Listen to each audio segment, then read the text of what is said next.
Well, hello again and welcome to our reading of the book of Acts. We're up to chapter 7, this very long speech of Stephen, which we'll do in several videos. So the chief priest said, now we get A here, we have to understand something like tell me. So tell me if these things are thus. Now this is this standard idiom, echo plus an adverb. And the echo is just translated as though it were the verb to be. And tauta, neuter plural, singular verb, tauta is the subject. So tell me if these things are so, these things being the accusations made against him in the earlier chapter. And he said, Andres adelphoi kai pateres, men, brothers, and fathers, accusate, hear me. The God of glory, Ophthe, is the aorist passive from horao. Often translated, it means to was seen by. Often translated just as appeared. So appeared to our father Abraham, and then dative in apposition to patri, when he was in Mesopotamia. Prin a plus infinitive before, plus accusative in infinitive, so before he settled down in Charan. And he said to him, this is a quotation here now from Genesis 12, I think, come out from your land and from your kinsmen. Those of the same race. So come out from the land and from your kinsmen. Now, duro simply means here or hither. And again, you have to supply some verb is always understood. It's a fossilized word here, so it's often translated as come, but it's actually an adverb and not a verb. So come here into the land which I would show to you. This is probably an aorist subjunctive here. This is in the quotation in the Septuagint. This is from dake numi is the verb, and it's either a future, but more likely with the arn, it's going to be an aorist subjunctive. So come into the land which I would show to you, used in place of the future. And at that time, having come out from the Chaldean, from the land of the Chaldeans, he settled down in Charan. Kakathen is crasses from Kai and Ekathen. So this actually is, it's really Kai and it's Eke, and then they add this word then on the end, which is an old ending. So and from there is the form of this one. Then is an old ablative ending meaning from, and it's often become fossilized here. It's added on to eke meaning there. So and from there, meta with articular infinitive here, after, and the subject goes into the accusative. So after his father had died, and then the subject of the verb is not explicit here, but it presumably is God. This is met oikio, so it's probably causative here. So was caused to migrate. Meta with verbs implies a change, and then oikio is to dwell, so to change the place where you live, and hence to migrate. And probably causative here. So God caused him to migrate into this land in which you now dwell, katoikio. And he did not give the inheritance to him in it, that is in the land. And then we get this expression, udi bema podos, not even the step of his foot.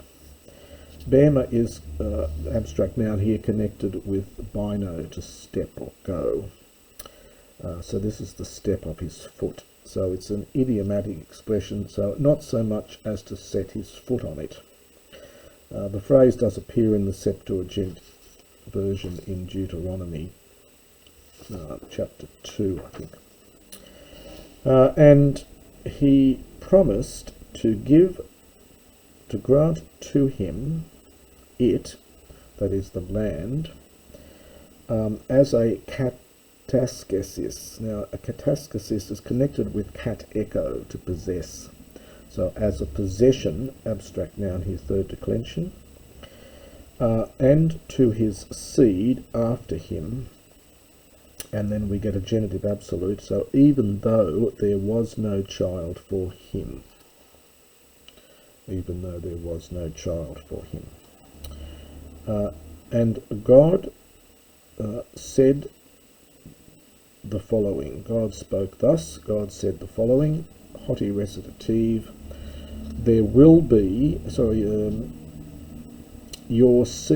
seed will be paraoikon.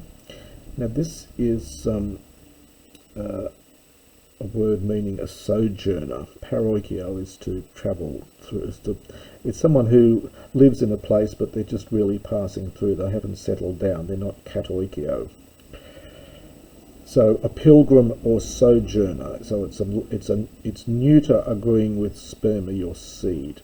So your offspring will be a sojourner in a foreign land, alatria, and they will enslave it. Now it's it because it's agreeing back with the neuter sperma, so we'd probably say him. This is from doulo. This is the future here. We get a lengthening of the vowel for the future, meaning to enslave. And they will enslave your offspring, the auto, and kakosusin, and they will treat the offspring badly. Kakoo is to treat someone badly, to do kakos, to do kaka, to do bad things, for 30 years.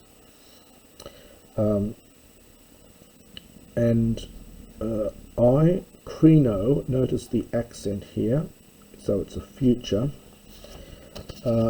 These verbs, so the verb is krino, and to form the future, originally you added a linking vowel, then the sigma, and then the omega. So and you get forms like this in Homer. What happened then was that this sigma, as often happens in Greek, disappears, and this contracts, and that's why you're getting the accent on the O there, because it's actually a contraction of eo. So krino, and it's true, this happens with all of these liquid verbs. All of these liquid verbs ending in lambda, mu, or nu, you get a linking vowel, then the sigma, and then the sigma disappears and you get contraction. But if you look back in much earlier Greek, you will see forms like this, pre-contraction. So, and I will judge the nation by whom, and e'an for an, they will be, or they would be, whom they will serve as slaves. Sorry, so that ho is after this verb of taking a dative. So we get two verbs here. We get doulo, to enslave someone, and douluo is to serve as a slave. So I will judge the nation which they serve as slaves. And this is taking a dative, which is why the relative here is in the dative. And God said, and after these things they will come out, elusontai, future from erkamai, and they will serve me, takes a dative, in this place. And he gave to them a diathekane, an agreement, and now we get a defining genitive consisting of peritomes, literally a cutting around, and it's the word for circumcision. So he gave to them a covenant of circumcision, so defined by circumcision, and thus he gave birth, he begat Isaac, kai peri etemen, he circumcised him. This is from peri temno, and in the aorist it's peri. The aorist of temno is etemon. You lose one of the nasals there. And he circumcised him on the 8th day. And we have to understand Isaac begat Jacob, and Jacob, understand, begat. This is all from this verb egenesen, the 12 patriarchs, as we read in the book of Genesis.